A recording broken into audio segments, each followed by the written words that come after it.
Buenas noches, compañeros y compañeras. Edición número 650 de la Mesa de los Sueños de los compañeros de Utopía de la agrupación Oeste. Compañera Elsa Oestergel, presente. Compañera Elsa Oestergel, presente. Compañera Elsa Oestergel, presente. Ahora y siempre. Ahora y siempre. Ahora y siempre.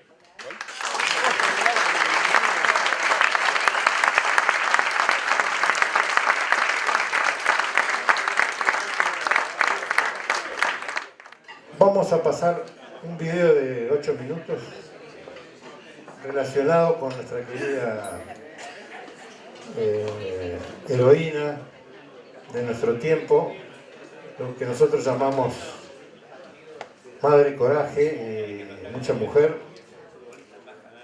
Así que vamos a pedir que bajen las luces por un ratito. Saco el micrófono y vamos a compartir este pequeño video. Tenemos muchas cosas grabadas de Elsa, pero hicimos un pedacito nomás. Decía, ¿por qué te reís, hija? Y Beatriz dijo, es que somos tan felices, mamá. Esa fue la historia pequeña que contó Elsa, referida a la vida de su familia, con su papá, que como escribía guiones, lo hacía en su casa para que iba a ir a otro lado. Y estaba todo el tiempo con ella, ¿no? Esa es una familia feliz. Bueno, las chicas militaron, 2 en la Unión de Estudiantes Secundarios, como los chicos de la Noche de los Lápices, y 2 en la Juventud Peronista. Ya tuvieron sus compañeros, tuvieron sus hijos, que están acá presentes. Fernando y Miguel Martín Mórtola.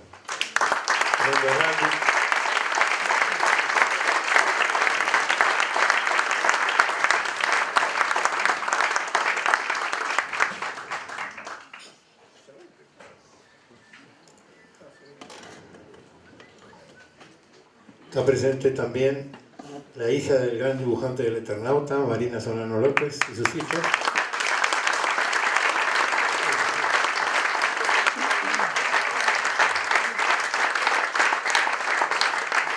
Paul Maestegui, el discípulo de Solano López, que siguió el Eternauta.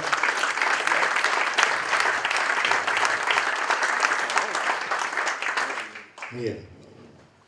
Martín Miguel. Buenas. Hola, bueno,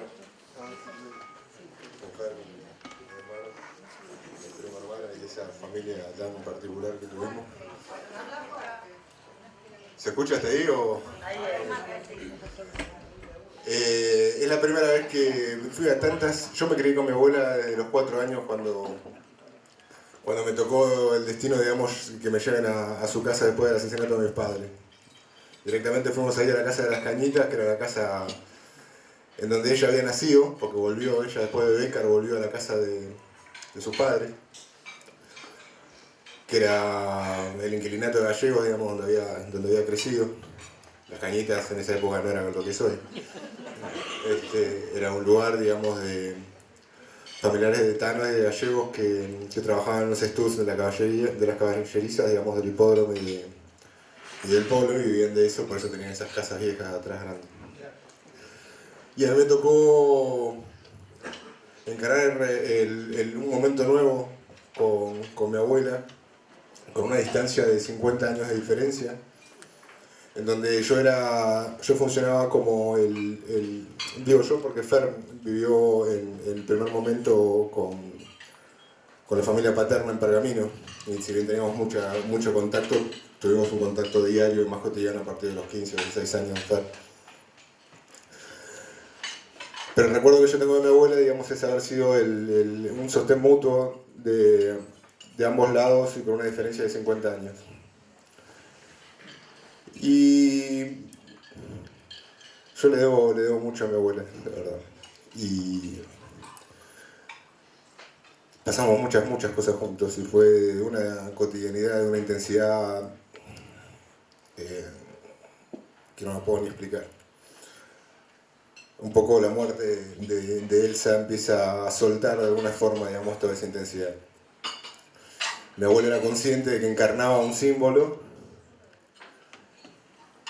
y a partir de ese símbolo se conectaba con toda la gente con la que hablaba y funcionaba como un faro. Pero la cotidianidad de todas esas desapariciones involucra ponerle el cuerpo a la vida todos los días. Y nosotros, tanto Fer como yo, estuvimos ahí para ayudarla en cada uno de esos momentos. En esos momentos también dejamos de lado nuestra infancia, nosotros nos sentimos que tenemos infancia. Con el tiempo fuimos creciendo y tratamos de recuperar algo de la historia nuestra familiar, a donde Lala, como le decíamos nosotros a mi abuela, encontraba muchas tensiones relacionadas con la militancia del resto de las hijas y con la militancia y las decisiones de vida, digamos, que había tomado el padre acompañando al resto de las hijas. Pero sin embargo, de alguna manera la historia, a partir de nuestra búsqueda y a partir de nuestra propia preocupación, acercándonos de alguna forma a nuestros padres, en mi caso, digamos, haciéndome peronista, de alguna forma empezó como a confluir de alguna manera, digamos, todos esos vacíos. Y el primer momento, digamos, que vivimos con mi abuela, cuando estábamos en medio de yo, como 15, 16, 17 años, como muchos de nuestra generación, estábamos creciendo en una Argentina donde no nos daba garantías, en donde veíamos que los asesinos, digamos, de nuestros padres estaban liberados por un indulto, donde la historia, digamos, no nos explicaba qué era lo que había pasado con ese peronismo que nosotros que veníamos construyendo desde atrás. Vivíamos en un vacío muy grande. Nuestro primer momento, digamos, cuando éramos adolescentes, digamos, no estaba todo bien. No es como la historia lo marca, digamos. Estaba todo mal. Nosotros vivimos con una intensidad muy fuerte, digamos, todo ese cruce. Éramos también, de alguna manera, también el sostén también de muchos compañeros de nuestros padres que cuando nos veían a nosotros de alguna forma revivían de alguna manera la militancia y la cercanía que habían tenido con ellos. Y venimos a reencarnar, digamos, todo eso. Pero nosotros queremos hacer otra cosa de nuestra vida también. Lo más interesante de todo eso, que mi abuela, con el tiempo y después con los tiempos que nos tocaron vivir, en donde de alguna forma también este nuevo momento histórico nos acercó nuevamente a una razón que tenía el peronismo y una razón que tenía nuevamente el propósito de vida por lo que dejaron su vida, digamos, toda nuestra familia. Yo tengo bastantes problemas en pensarlos como víctimas, digamos, de mi familia. De alguna manera empezó a confluir, digamos, toda esa cotidianeidad, de ese dolor y de esa vida dura que tuvimos, de alguna manera en el contexto de alguna forma que nos estaba abarcando a partir del 2003, a partir, digamos, de que nosotros pudimos, digamos, comprender, digamos, a partir de los juicios a los genocidas, a partir de todo eso nos metió nuevamente en la historia. Nosotros encontramos un sentido a esa historia, un sentido a la historia nuestra, a la historia pasada. Nosotros hicimos nuestro camino, nuestro recorrido de una manera silenciosa, solitaria, enfrente a la biblioteca que me había dejado mi abuelo, tratando de entender cómo había llegado, digamos, a confluir en ese momento histórico, en ese contexto. Y tuvimos una relación con el peronismo y una relación con la política de una manera muy íntima, muy silenciosa y muy solitaria. En donde solo algunos pocos compañeros, digamos, tuvieron la cercanía, digamos, de poder hacernos un puente de alguna forma para comprender todo eso. Porque muchas veces también a nosotros nos veían y no tenían palabras de alguna manera para explicarnos, digamos, todo eso. Nosotros encarnábamos de alguna manera eso.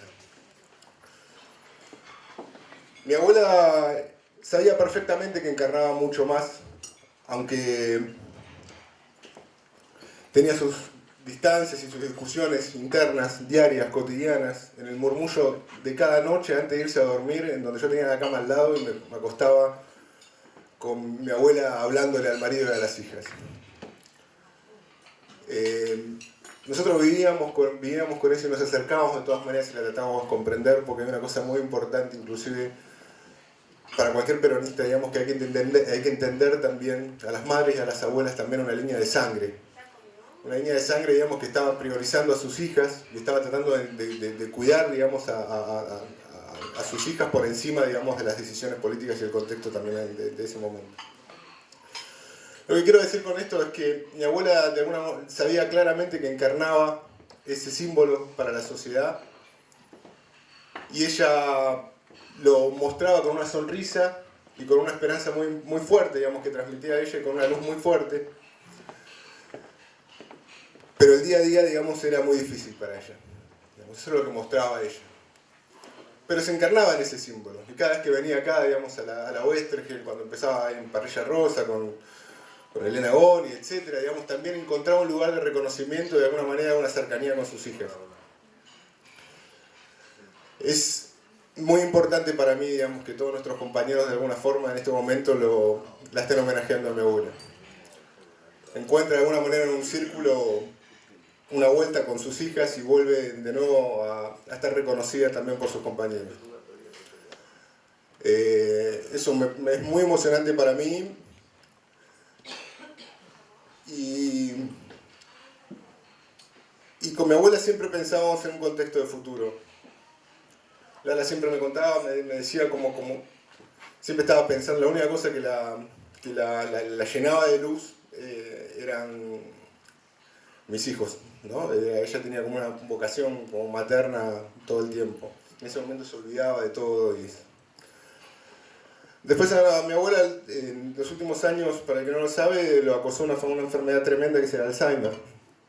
Que nosotros la acompañamos mucho, digamos, hasta el final de sus días.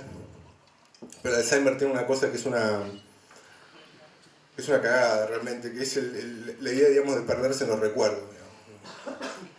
Mi abuela de alguna manera reactivaba muchos recuerdos dentro de los últimos momentos, unos recuerdos muy duros. Todo el tiempo quería volver a su casa, que esa casa no era la misma, y quería volver a su casa con sus hijas. Y ahí estábamos nosotros también un poco para tratar de acompañarla en ese sentido. También reactualizaba, y yo mismo reactualizaba la bronca que tenía en ese momento, reactualizaba también el temor que le daba, digamos, por no saber dónde estaban sus hijas. Y cuando reactualizaba eso, yo con casi mis 40 años, con mis 40 años que tengo, volvía, digamos, a ser un adolescente y volvía a tener una bronca tremenda.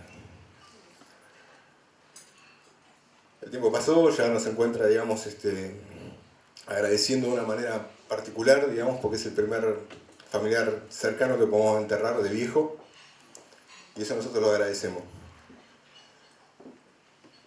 Y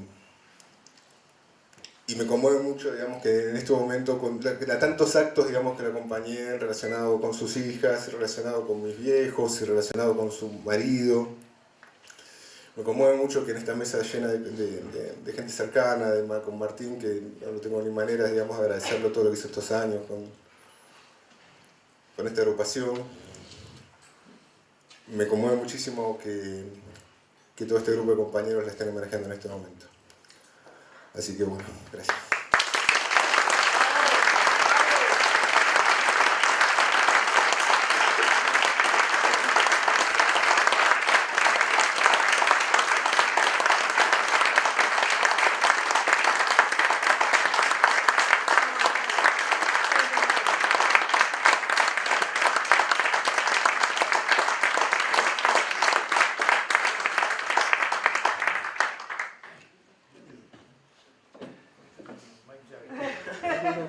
No, yo voy a ser cortito porque obviamente estoy de acuerdo con todo lo que dijo mi primo y lo dijo exactamente como es. Lo que sí quiero remarcar es que ahora viendo este video, o sea, es importante lo que él decía en cuanto a lo que tenía que ver con lo que mi abuela representaba y lo que veían los demás afuera de su casa. Porque yo, cuando acabé de llegar, justo me crucé con la revista 23, que está ahí arriba de la mesa, y la abrí así en la nota que hablaba de su fallecimiento, y justo leí algo que ella decía que lo que más le importaba, entre, bueno, muchísimas cosas, ¿no? Pero lo que más le importaba era poder conocer a sus nietos robados. y la verdad es que tengo bastantes sentimientos dispares, porque por un lado bastante enojado, no sé contra quién o qué, porque nunca lo sabré, por esa vida que tuvo a partir de sus 50 años de sufrimiento, pero también que venía de un momento de absoluta felicidad, y fue como un cimbronazo demasiado fuerte para una sola persona. Pero siempre fue una abuela con mucho huevo, ¿no? Porque la verdad es que poder haber criado a mi primo y que haya salido tan sano. Salió. Es un logro. Un logro de los dos. No, yo me crié con mis abuelos paternos y también la verdad es que no me va a alcanzar una vida para agradecer a... tengo como mucho...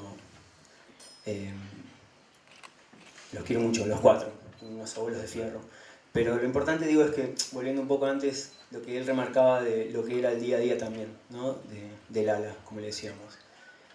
Y bueno, él lo tuvo que sufrir porque fue un momento muy duro donde ese apoyo mutuo del que él hablaba fue bastante duro, sobre todo para un chico de poca edad. Después crecimos y cuando yo vine de Pergamino, más o menos a esa edad de adolescente, un poco más adulto, empecé a tener mucho más, si bien lo tenía, claro, pero mucho más contacto con ellos.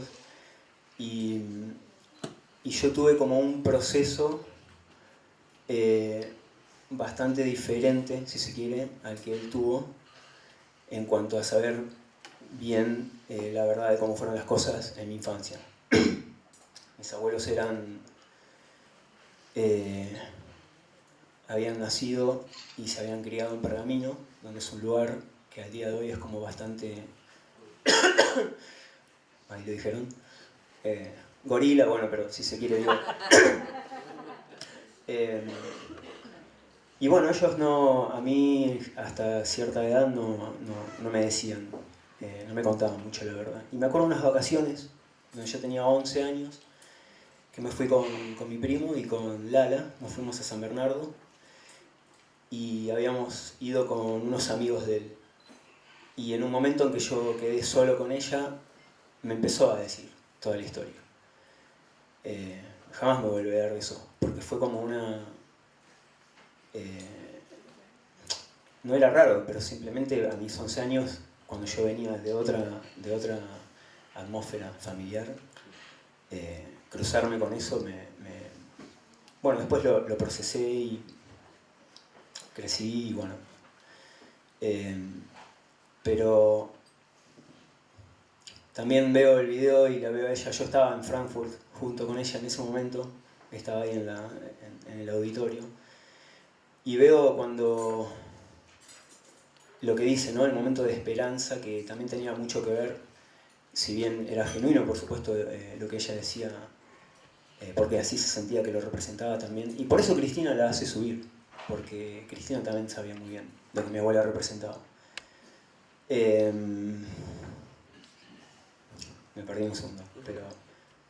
No, cuando habla de la esperanza que vuelve a tener, etc., yo creo que, claro, es como dijo mi primo, que a pesar de todo, ella lo veía porque vio como que volvía a renacer la vida en los hijos de Martín. Yo no tengo, pero en los hijos de él, perdón. Y todo ese momento que ella políticamente, digo, en la política del país, donde empezaron a sucederse, ¿no?, las políticas de derechos humanos que nunca nos habían representado antes, y genuinamente ella se sentía feliz de todo eso. Entonces, prefiero quedarme también con esos momentos de felicidad que tuvo en su casamiento, con sus 4 hijas, hasta el momento que, bueno, que pasa lo que pasa. Pero a pesar de todo eso,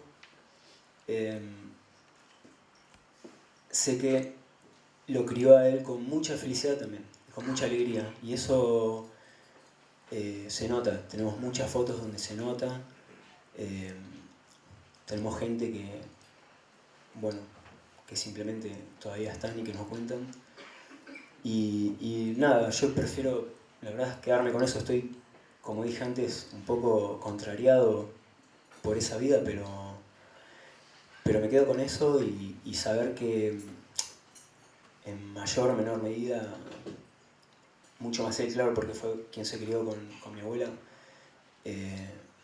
fuimos como la razón y un poco el motor de toda esa vida que le tocaba afrontar a partir de ese momento. Y eso sí es una felicidad con la que me voy a quedar por el resto de mi vida. Así que, y lo que sí quiero agradecer, claro, por supuesto, a Martín, al negro Suárez que está acá, un grupo íntimo de amigos que ella, que siempre estuvieron al lado de ella hasta el último momento y la verdad es que ella, lo sé porque me lo decía, se sentía muy, muy en familia acá, en la Westergel. Eso es algo que vos supiste construir con ella y la verdad es que es para agradecer eternamente porque ella venía muy feliz, se iba muy feliz y son espacios de contención donde, como también en las abuelas, donde la hacían vivir mucho más. Así que bueno, nada, gracias Martín y gracias a todos por haber venido al homenaje.